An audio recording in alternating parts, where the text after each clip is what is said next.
So the pandemic may have hit the world from early last year, but there's still a lot that many don't understand about COVID-19. We've invited Dr. Anil Kumar, a general practitioner, to help answer a few of the most frequently asked questions about the disease. Morning, sir. Welcome to Smile Jamaica. It's morning time. Hope you're well. Good morning, Mr. Neville. Thanks for having me. Good morning to all the viewers of Smile Jamaica. It's our pleasure to have you, sir. I hear that there's a coronavirus been around for a while, right? Not just this new COVID-19, right? Yes. So what's the difference with the COVID-19 as opposed to the other coronaviruses? All right. So basically, we all know by this time it is an mRNA virus. So the basic nature of this mRNA virus is to evolve. They mutate. So the virus which we found when it is just when we just discovered it in China, and the virus, the variant, what we have now is pretty much different. Because as the basic nature is to evolve on a regular basis, it want to fit in at that particular time.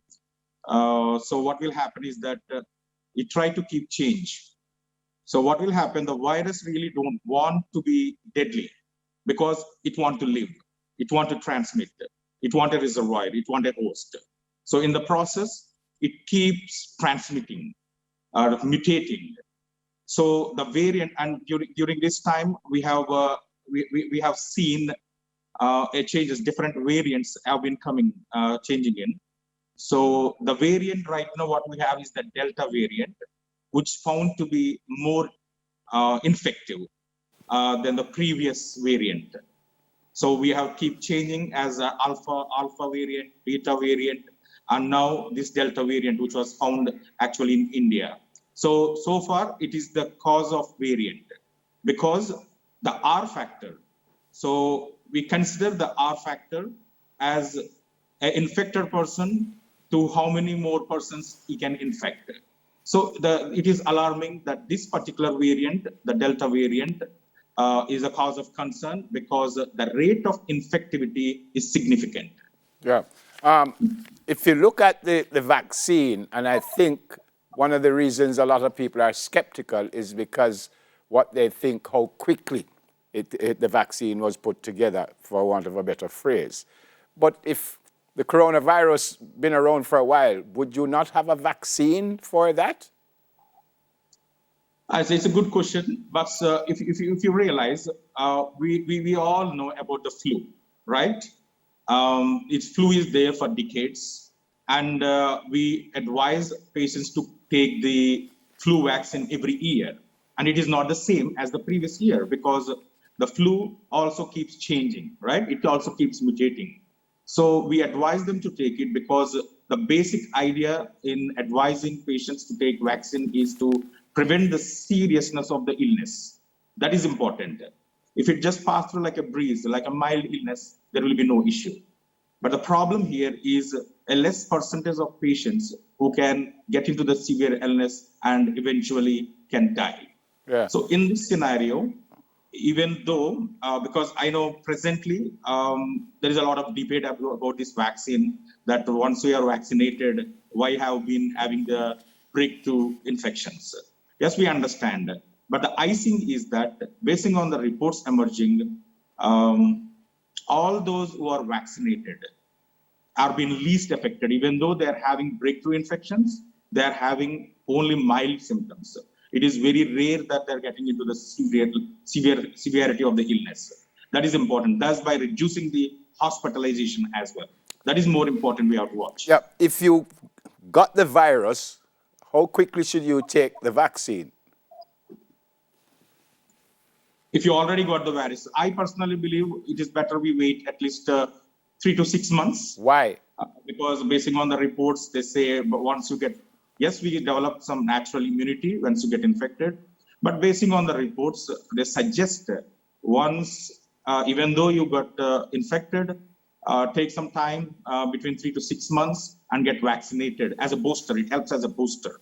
Okay. So that your body is ready to fight against it. Okay. The Jamaicans, most of the Jamaicans, because apparently some got the Johnson & Johnson, The Jamaicans got the AstraZeneca. For some reason, the United States, they have not approved the AstraZeneca. They use Pfizer, they use Moderna.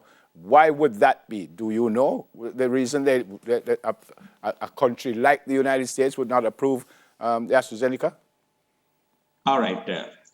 I'm not sure why USA has not approved this, but one thing we have to understand, the AstraZeneca is being used widely in countries like UK and India, where majority of people have taken, and it is proved that it is affected. I cannot answer for US why they're not approved. That probably an internal matter or a business matters. I'm not sure about it, but I'm pretty much sure the AstraZeneca vaccine is being working. Yeah. I have taken vaccine. All my colleagues have taken. My colleagues have taken back home in India, where I'm actually from. Colleagues in UK has taken, and it is working pretty fine. Yeah. Can you take two different vaccines? If I take the AstraZeneca, the second shot could be another vaccine, and it doesn't hurt me? All right. It's a good question, but they have been doing some research on it. Even some papers came out saying they are seeing good results even with a cocktail vaccines. You take one vaccine now, and the booster probably a different vaccine, the Pfizer or Moderna. Okay. But it is not officially approved yet, so we still have to wait and see how it evolves. Okay. So far, the results are looking positive. That even we are taking the cocktail vaccines, it is been working good. Okay. Final question, Dr. Kumar.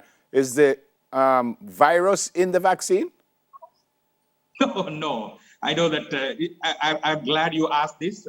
Majority of the persons are thinking like that. Okay. There is no active virus in the vaccine. So don't think that it is going to be enter into your body and then cause unnecessary discomfort or side effects from this. No. Thanks for speaking with us, sir. Stay safe. Look after yourself. Thank you. Thanks for having me. It's our pleasure. Dr. Anil Kumar, General Practitioner.